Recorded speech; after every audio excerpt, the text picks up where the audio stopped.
And when I was when I was like 17, 18, I was still DJing, I was still boxing, and then I was about to graduate high school, and I said, Dad, I want to be a dancer still, kinda. And he goes, son, when you work at the airport, you can still be a break dancer. What you do is you dance on your break.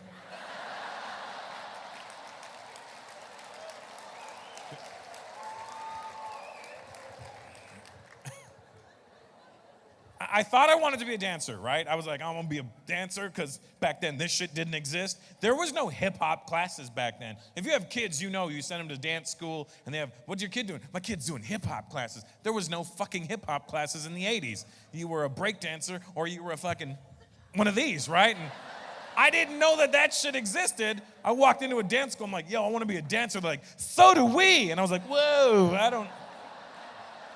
I never danced again, ever. So what was your dream, Akshay? You know your dream sucked nowhere near as much as my dream sucked. You feel really confident about your dream right now, don't you? What was your dream, buddy? You thought you were going to be a swimmer. See, how is that a bad dream even? Why are you so ashamed of your good life? I've never seen somebody, I'm so ashamed of myself. Are you a good swimmer? What do you mean you used to be? You throw your ass in water, I'm sure you'll figure it out. We all get fat, Akshay. We all get fat. You want to hear something funny? I boxed for 9 years. Do you know what I used to fight at? 147. No. To get to 147 now, I'd have to contract full-blown AIDS. That's the only way I'd make weight. You want to fight Mayweather? Let me go fuck a hooker without a condom. I'll be right back. That's the only way I'm making 147 now. Sorry, ladies, I didn't mean to get all dirty.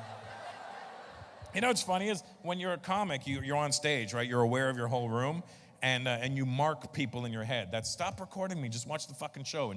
Enjoy life right now. Don't enjoy it later. How was the show? Oh, I'll tell you after. I'm sorry. So when I'm on stage, I mark people in my head. And then these two ladies right here, I marked them in my head. I go, that's your audience right there. That's how it works. When I walked out, I said, I want these two ladies to laugh. That's what I said. I said, I know I can make the younger people laugh, right? But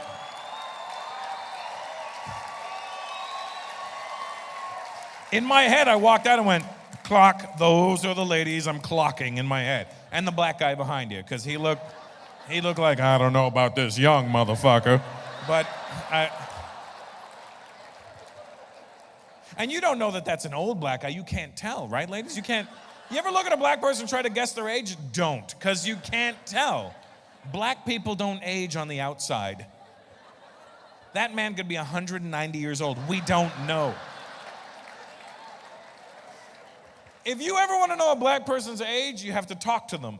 Because the only thing that ages on a black person is their voice. You'll be like, how old are you? What are you, like 40? Oh, no, motherfucker. I ain't been 40 in but 45 years. Shit, I know that's right. I'm like, how old are you, sir? 200. There you go, see? How old are you, Bev? 28. Now, let me confirm this with me, Bev. You're 28. I'm 40. Aren't Indian parents obsessed with their kids going to the bathroom? It's true.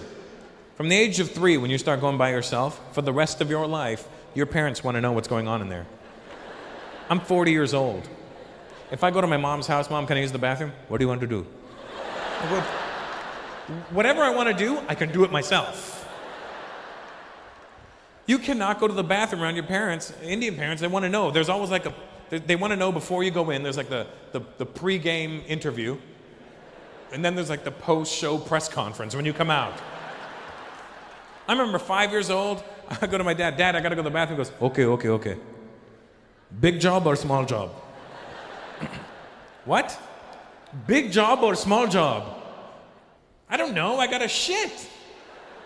Big job. Go nicely, go nicely, go. They always tell you to go nicely. What the fuck is go nicely? When have you ever been sitting there and just not gone nicely? You know, you're sitting there and all of a sudden you go, oh my God, I want a hammer dance. And then your dad comes in, you didn't go nicely. I come out of the bathroom, I'm 5 years old, my dad goes, how was it? How was what? You went bathroom? Was it healthy? I'm 5. I'm not a shit expert. It was 8 pounds, 6 ounces. You're a grandpoo. I have this theory. Tell me if you agree with this theory. How old are you there, boss? 42. 42? Really? What the fuck happened? You're 2 years older than me. How did our lives waver so far apart? What happened? When did you give up? That's what I want to know. Okay, tell me if you agree with this theory, all right? Please don't say you're younger than him. That'll really fucking ruin the... Here's my theory, all right? Tell me what you think of this theory. Say we all live till we're 80, right? Let's just say we all live till we're 80. I have a theory that in your 80 years on this planet, you will have a minimum of 5 really great shits. Now let me explain. When I say great shits, I mean the kind that you fondly recall later in life. Not the kind where you sit around and go, oh my God, remember the time I blew up the bathroom? Not those. And by blow up the bathroom, my Arab friends, I don't mean kaboom. I mean,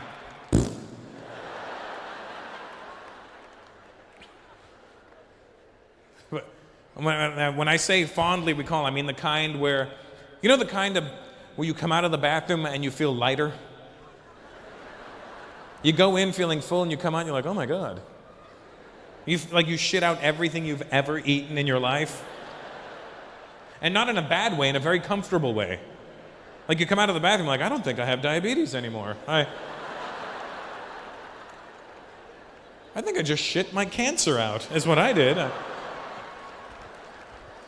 I have a theory that we'll have a minimum of 5. But here's the thing.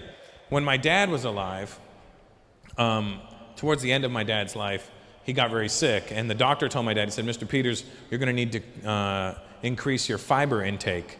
And my dad somehow misunderstood that as I should have fiber all day, all night. So my dad would literally sit there with a beer and a glass of Metamucil, and I'd be like, Dad, what's that? Beer. What's that? Metamucil. Try it. Tastes like orange. So my dad was having so much fiber that he was actually having phenomenal shits on a daily basis. And I'm not trying to be gross or anything, but my dad, I remember one time going to my parents' house and my dad came out of the bathroom and goes, son, you should see it. It's incredible. The length of my bloody arm. It wouldn't break. It was coiling in the toilet, coiling. I literally had to stand up. It's sticking out like the head of a cobra. Come and see, I didn't flush. Come and see, I didn't flush it. Come and see. That is disgusting, Dad. I'm gonna flush it. Don't flush it, your brother's not home. I'm flushing it. You flush it, and somebody gonna get hurt real bad. Thank you very much, guys. Good night. Be safe. My dad's a joke. Some guy cut off my dad. My dad hasn't got swearing down pat yet. You know, it's a very North American thing, this swearing thing. Some guy cut off my dad. You can't drive! My dad, neither can you!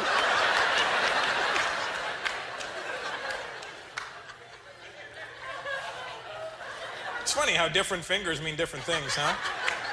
This means A-okay. This means up yours, you know? My dad screws it up one day, you know? Yeah! It's A-okay up yours!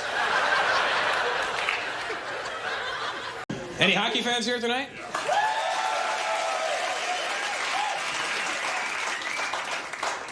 None, huh? I'm thinking in Toronto we should start like our own East Indian ice hockey team, you know? What do you figure they'd be called? Like the Toronto Maple Seeks, you know? Oh, think about it, man. They wouldn't have to wear helmets. Just blue and white terms, man. No, could you imagine the commentary for them? And here comes Singh down center ice. He passes it to Singh. Singh shoots it over to Singh. Singh knocks it to Singh. Singh shoots on Singh. Oh, Singh misses. Uh-oh, they're fighting now. Here comes the ceremonial daggers. Uh-oh, he's unraveling his turban.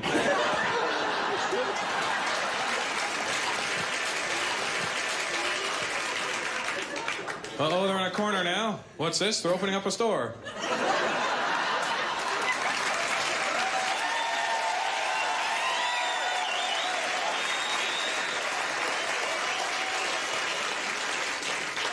It's good to see we got a room full of racists. That's always comforting for me to know. But Dennis, in the 70s, right? It was considered very extreme at the time, but it really wasn't. They were called movies, and I'll tell you why they were called movies, Dennis, because they were real movies. They were shot on film, they had a script, there was a whole cast and crew, there was catering. Anybody in this room could have been an extra in a 70s. Action. Yo, did you see me in the it's me crossing the street, you know what I mean? Like,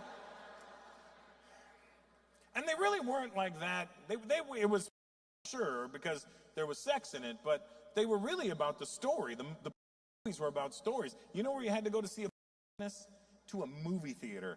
Crazy, right? A movie theater. You're 62, Billy. I know you went to a theater. I know you did.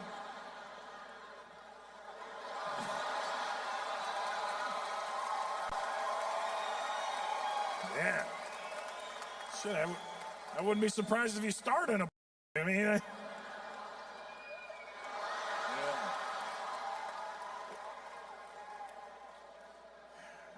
Look, if I was old enough, I would have gone to a theater too, you know what I mean? I don't know if I would have got popcorn, but, you know, I'll take this. Is salty as hell. What is this? Yeah. I'm going to take this back. This butter's not melted very well. I don't know.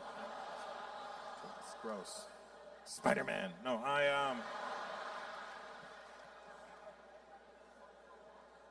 I'm sorry. I just noticed there was a young girl there. I apologize, sweetheart. Is that your dad with you? I hope so, because it's just creepy if it's not. You know, it's funny is your dad really wants to laugh at this stuff, but he's got to show you respect. So he's like, "This was terrible, honey."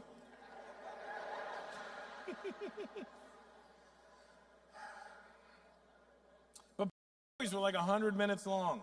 And here's what you'll find interesting, Dennis. There was only 3 sex scenes in them. Because it was about the story. There'd be the opening sex scene to let you know, hey guys, this is a and then the story would start. Then there'd be the middle sex scene. It's still a you're enjoying the story, but here's some more story now. You know what I mean? So and then more story, and then the final sex scene where the hero, you know, whatever. And titles in the 70s were very subtle. It was considered extreme, but they were very subtle, you know. Titles in the 70s were like, they never gave away that it was a behind the green door. What's behind the green door? I don't know. We need to find out. You know what I mean? Wanda whips Wall Street. Well, why is Wanda whipping Wall Street? What did Wall Street do to Wanda? Deep Throat. Okay, no, Deep Throat gave it away. But like, but it was considered very extreme at the time, you know?